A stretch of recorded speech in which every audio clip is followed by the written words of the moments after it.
Шидэт Баатрын сургуулийн F зэрэглэлийн сурагч, A зэрэглэлийн сурагчтай нэг өрөөнд амьдрахаар болно.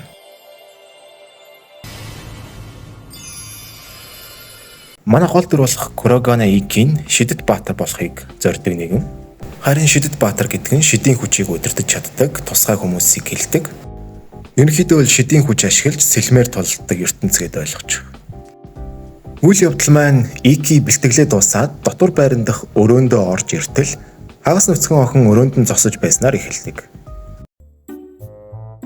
Манай хүнж бусад анимууд дээр түгээмэл гардаг алдааг давтахгүй тулд байц би чиний одоо яахыг чинь мэдэж байна. Тэгэхээр би ч бас хувцас тайлаад хоёулаа тэнцүү болъё гэд тунан дажгүй санал тавьсан ч анимын дүрмийн дагуу алгадуулнаа. За тэгэхээр яг яагаад өрөөнд нь эмэгтэй хүн хувцас сольж байсан бэ гэхээр энэ охиныг Стелла Вермильон гэдэг өөр нэг улсын гүнж Японд байдаг энэхүү алдартай Шидэт Баатрын сургуульд шилжиж ирсэн. Захирал нь энэ хоёрыг нэг өрөөнд хуваарлсан байж таарад Ики болон Стелла аль нь тэрийг нь мэдэхгүй байж байгаад саяны үйл явдал болсон гэсэн үг. Ики ч гайхаад захирлаасаа асуудаг. Ягаад хамгийн сул дорой F зэрэглэлийн би хамгийн хүчтэй A зэрэглэлийн тэгээд бүр охинтой нэг өрөөнд байх юм бэ гэсэн чинь захирал нь чамаас муу нэг ингэж байхгүй харин Стеллагаас сайн нэг ингэж байхгүй яг гоё таарч байгаа үстэй. Хүсгүй бол сургуулаас гарч болно шүү та хоёр гэд хэлдэг. Стелла ч хэрв надтай нэг өрөөнд баймаар байвал битгий надтай яар бас битгий нүдэнэ бас битгий амьсгал гэж авдیں۔ Арай дэндүү. Манай Ики ч энэ охин арай дэнднэ гэд хэрэлдэж байтал захирал та хоёр нөхөрсөг тулаан хийгээд энэ асуудлаа шийдвэл ямар вэ гэж санал тавина. Стелла ч гайхаад A зэрэглэлийн надтай одоо F зэрэглэлийн энэ үдээ яаж болох юм бэ гэдгсэн чинь Ики оролдож үзэхгүй бол мэдэхгүй штэ гэд тулааныг зөвшөөрдөг. Тулаанч товлогдож манай хоёр тулдахаар ирдэг. Мэдээж хүмүүс F зэрэглэл болон A зэрэглэлийн тулаантыг сонирхол хандуулаад үзэхээр ирсэн байдаг. Эднэр тэгээ шидийн хүчээ ашиглаад сэлмээ дуудахтаа амар сүртэй дууддаг заяа.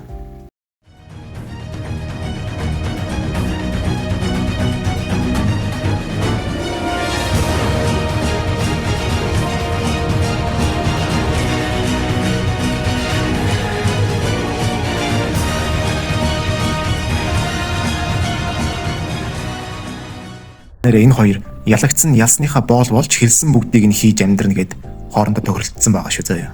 Тулаанч эхэлж Стеллагийн дайралтуудыг Ики хамгаалах маягаар тулалддаг. Стелла нь галын төрлийн чадвартай мөн асар их шидийн хүчтэй тул A зэрэглэл.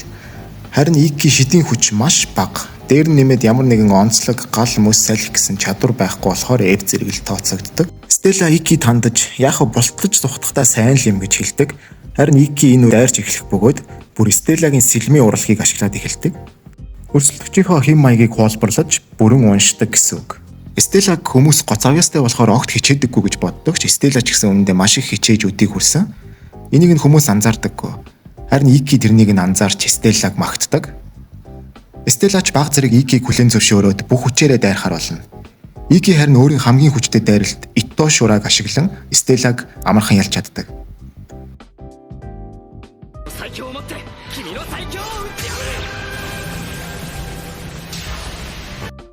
Ито шураа нь болохоор нэг өдөрт нэг л удаа бүр ганцхан минут л ашиглах боломжтой техник.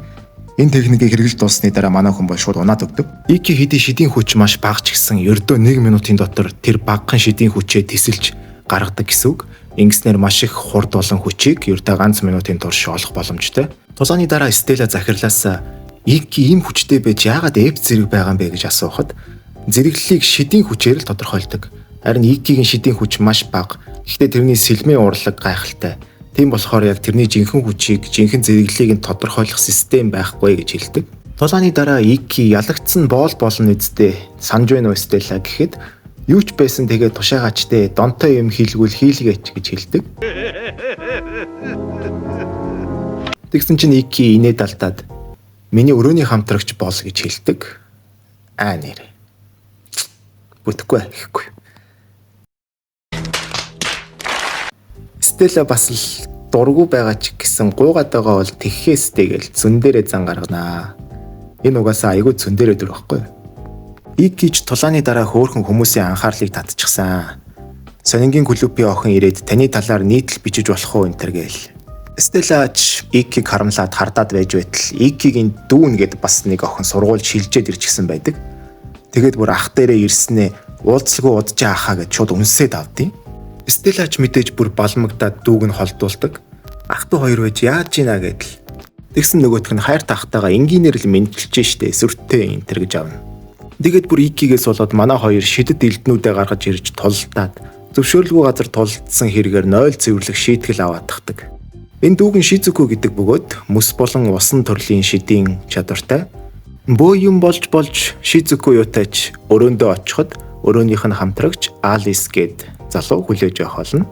Шизуку яагаад ахтаа ингэж их хайртай вэ гэхээр эдний гэр бүл нь удмаараа хүчтэй шидэд баат руу төрүүлдэгч Ики шидийн хүч сулаасаа болоод багаасаа амар гадуурхагддаг байсан тодорхой. Тийм болохоор гэр бүлийн хайрыг огт мэдрээгүй өссөн. Ахтаа тэр бүх хайрыг нь нөхөж олох зорилгоор Шизуку хоёр нь ахтаа аягүй сайн ханддаг байхгүй юу? Гэр бүл нь тэр чигээрээ Икийг гадуурхдаг ч гэсэн өвөө нь Икийг баг байхдаа гэрээсээ зугатаад өгөх гэж байхад нь аварч урам өгсөн. Икигийн ганц хүндэлдэг тэгээд биширж явдаг хүн нь өвөө нь аахгүй юу? Өвөө нь болохоор бүр тийм айгүй баатар, Японы тийм бүр том баатар хүн юм байл. Шизуку шинхэн өрөөний хамтрагчтай ахтаа хэрэг хайртайгаа ярьж байх хооронд Ики маань Стеллад өөрийнхөө өнгөрсөн баларсныг ярьж байх бол. Ингээд хамаг өнгөрсөн баларснаа ярьж дуусаад Ики усанд ороод байж байтал Стелла орж ирээд би боолчин юм чин нурууч нугааж өгье энтер гээл. Манай хоёрч сайхан нялуурч алдчихж байгаа мó. Ер нь айгүй агцтай байгаа энэ хоёр. Дараа өдөр нь Стелла Икийг болзоонд явах уу гэд асуух гэж зүддэрч ядаж байтал Шизуку ахыгаа хамт гадуур гарыг гэд уцаар дуудчихнөө. Стелла ч мэдээж цуг дагаад явдаг. Шизуку ч гэсэн өрөөний хамтрагч болох Алисаа аваад ирсэн байдаг. Ики Алистай танилцаад чи эрэгтэй үздэй гэсэн чинь би маань эрэгтэй ч гэсэн дотроо бол өөр шүү энтергээл чи ч бас дажгүй залуу байна шүү гэл Ики рүү хандарч мандраад.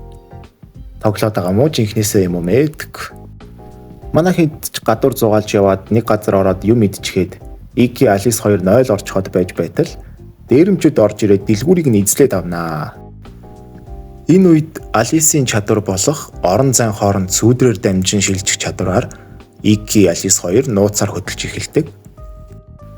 Харин нөгөө талд дээрэмчүүд баахан хүн барьцаанд авчихсан байсан. Тэр дунд нь Стелла Шизуку хоёр сууж байна. Шизуку бол Стеллаг томоотой сууж байгаараа гэдэгч ээжигээ хамгаалахаар дээрэмчин лүү дайрсан нэг хүүг хамгаалахын тулд Стелла чадвараа ашиглаад босоод ирдэг. Бууны сум эдэр уул нөлөөлтгөн байлээ энэ шидэд баатруудад.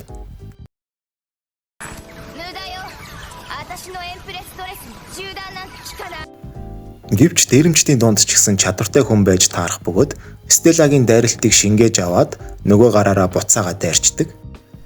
Дээр нэмээд барьцааны хүмүүс олон байгаа болохоор Стелла яаж чадахгүй болоход нөгөө дээрэмч нь Стеллаг хувцаа тайлаад сүгдүүл хүн алахгүй бай энтергээд бүр давуурцсан сүрдүүлээд байна.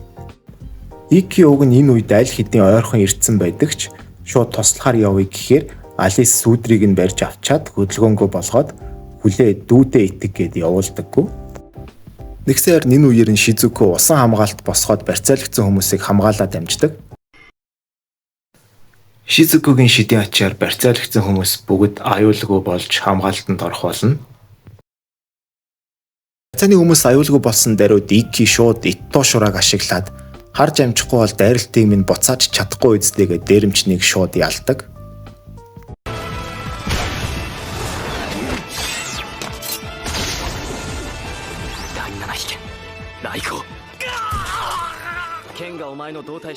Босод цугуудыг нь Стелла ялаад арай гэж дууслаа гэд бодсон чинь барьцаалагдсан хүмүүсийн дунд дээрэмчдийн нэг нь нууцаар ороод суучихсан байж таардаг. За тэгээ дахиад хүн барьцаалаад бүгд бууж өгөн тэргээл яг баларлаа гэсэн нэг нь нууцлаг нөхөр гарч ирээд нөгөө дээрэмчдийн үлдэгдлийг цэвэрлэнэ. Нөгөө нууцлаг гарч ийм юмнууд дээр арчаагүй царайлал сул дорой хэвээрэл байна уу гэд манай Икиг өднө. Мэдээж Стелла Икийг дөрөмжлүүлэхээр яаж тэсгэв? Манай Ики чам шиг юмнаас хамаагүй хүчтэй шүү. Чи ер нь хинбэ гэл. Нөгөө гар чин наад Ики чин өмнө надад тулдгаас айгаад зугтсан хулчгар нөхөр штэ. Тэгээд дээр нь бас наад утсаа шалгадаа гэд хэлдэг. Энэ үед Икигийн утсан дээр чиний тэмцэн дээрх ихний өрсөлдөгч бол Кирахара гэсэн мессеж ирсэн байдаг. Энэ нөхрийг Кирахара гэдэг баггүй юу? Гэхдээ энэ удаа хардаа. King of Fighters-ийн Yori Yagami-г Тэмүгээс захиалтал гэдэг нь юм аа хайшин. Бүр яг нэг Ягамигийн муужруулсан хөлбөр яваад байгаа байхгүй. Энэ хувцалт моцлт нь яг Ягамигийн косплей юм хайшин. Одоо King of Fighters-аар нь мэдгүй бол Mobile Legends-ийн Chouгийн одоо Kopiski гэсэн үг. Яг аваастай. За тэгэхээр юу н тэмцээн энэ болоо явчваа гэж байвал энэ тэмцээн гэдэг нь болохоор зэрэг Шидэт Баатрын сургууль бүрээс сонгогдсон сурагчид 7 оддын дайн хэмээх тэмцээнд оролцдог. Энэ тэмцээн нь жил бүр бүх Баатрын сургуулиудын дунд хамгийн шилдгийг тодруулдаг тэмцээн баггүй. 7 оддын дайнд орохын тулд эхлээд сургууль дотроо тэмцээн явуулаад 6 сурагчийг шалгаруулж байгаа. Манай Икигийн ихний өрсөлдөгч нь энэ Кирихара гэдэг Chouгийн косплей шиг нөхөр гэсэн үг. Chou гинэ. Ягамигийн косплей шиг нөхөр гэсэн үг. Тэгээ дээр нэмээд Ики энэ тэмцээнд ялахгүй бол сургуулаа хизээж төгсөж чадахгүй. За энэ бичлэг маань бол энэ хүрээ дуусч байна. Хэрвээ part 2-ыг нь үзэхийг хүсвэл та нар бас комент хэсэг дээр бичээрэй. Хүмүүс нэлээд сайн үзэж байгаа юм бол part 2-ыг нь хурдан оруулнаа. Сувг дээр маань анимтай холбоотой янз бүрийн бичлэгүүд ордог болохоор хэрвээ сонирхож байвал сувгийг маань subscribe дараад намайг дэмжээрэй. За тэгээд дараагийн бичлэгээр уулзлаа, баяртай.